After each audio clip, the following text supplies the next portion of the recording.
है दोस्तों, मैं आपका भाई अमन जाटव आपका इस क्लास में बहुत बहुत स्वागत हो और आपकी मनोकामना पूर्ण हो। आज का टॉपिक हम लेकर आए हैं समास। समास जो कि आप देखते ही प्रश्न को फटाफट हल करने लगेंगे। जो पहला है क्लास कविता। कविता के माध्यम में हम जानेंगे द्वंद्व में और छिपे, यानी द्वंद्व में और छिपे दिगु में गणना आवे, कर्मधारे में विशेषण विशेष्य और बहुव्रीहि में तीसरा पद धावे, अवयी में पहला पद प्रधान और तत्पुरुष में कारक चिन्ह छुपावे। ये हमारे कविता के माध्यम से जो कि समास आप जान सकते हैं।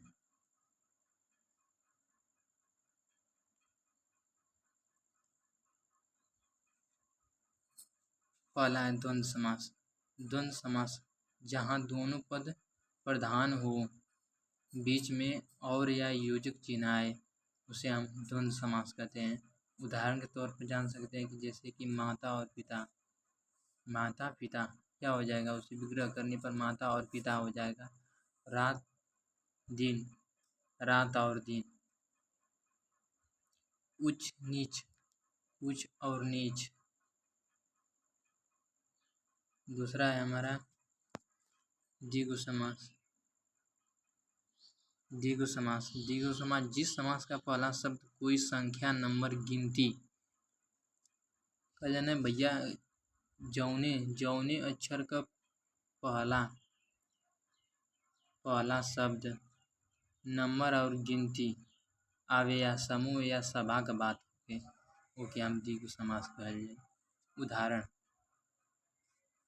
त्रिभुज, चौराहा, नवरात्र। त्रिभुज जैसे त्रिभुज अर्थात 3 भुजाएं, चौराहा 4 राहें। तीसरा है कर्मधारय समास, जहाँ पहला पद दूसरे पद की विशेषता और तारीफ करता हो, उसे हम कर्मधारय समास कहते हैं। या ट्रिक से जान सकते हैं वह यह कैसा हो। प्रश्न पूछे, उदाहरण के तौर पर नीलकमल, कमल कैसा है। यहाँ पूछ रहा है ना, प्रश्न पूछ रहा है कैसा है, कमल कैसा है अर्थात नीला है। चंद्रमुख, मुख कैसा है अर्थात चंद्रमा जैसा है या चंद्रमा के समान है, उसे हम कर्मधारय समास कहेंगे। चौथा है हमारा बहुव्रीहि समास। बहुव्रीहि समास जहाँ कोई भी पद प्रधान न होकर किसी तीसरे भगवान या विशेष व्यक्ति की तारीफ या इशारा करता हो, उसे हम बहुव्रीहि समास कहते हैं।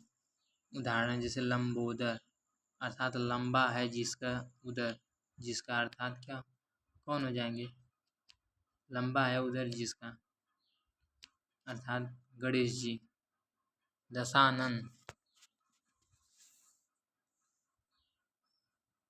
चतुर्भुज, पीताम्बर, ये सब बहुव्रीहि समास होंगे। पांचवा अव्ययीभाव समास। अव्ययीभाव समास जिसका पहला शब्द क्या हो, उपसर्ग हो, जौने का पहला अक्षर उपसर्ग हो या उपसर्ग लगा हो, ओकरे आगे ओके हम अव्ययीभाव समास कहल जाए।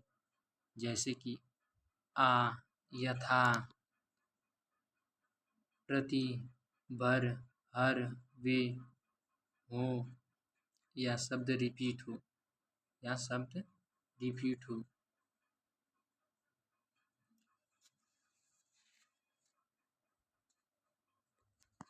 म्हणजे पढ़नी जा और शब्द जौन की देखल जाए द्वंद्व समास में, जहाँ दोनों पद प्रधान हो और बीच में योजक चिन्ह आए, उसे हम द्वंद्व समास कहते हैं। जैसे माता पिता, माता और पिता यहाँ भी दिया गया है अव्ययीभाव समास में।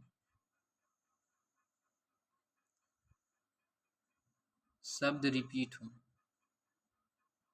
उदाहरण जैसे यथाशक्ति, यथाशक्ति प्रतिदिन, आगे उपसर्ग लगा है यथाशक्ति में, आगे उपसर्ग है यथाशक्ति। प्रतिदिन, आजन्म, रातों रात। शब्द रिपीट हो रहा है ना, रातों रात। रातों रात में कौन सा समास है? अव्ययीभाव समास है। हमारा लास्ट है छठवां, तत्पुरुष समास।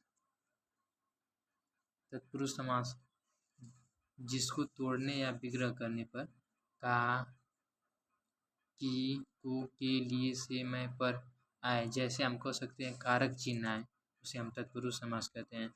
उदाहरण, राजपुत्र अर्थात राजा का पुत्र राजपुत्र होगा, इसमें का हमारा कारक चिन्ह है।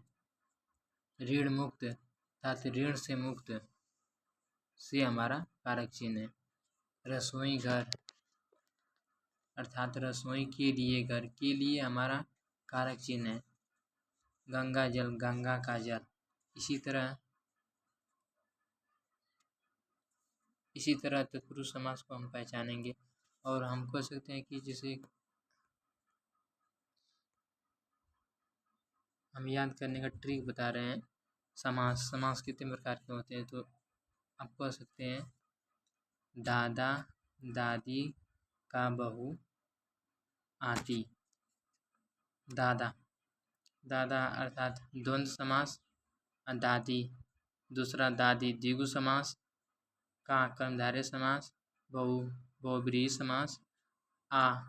आती अव्ययीभाव समास। ती तत्पुरुष समास।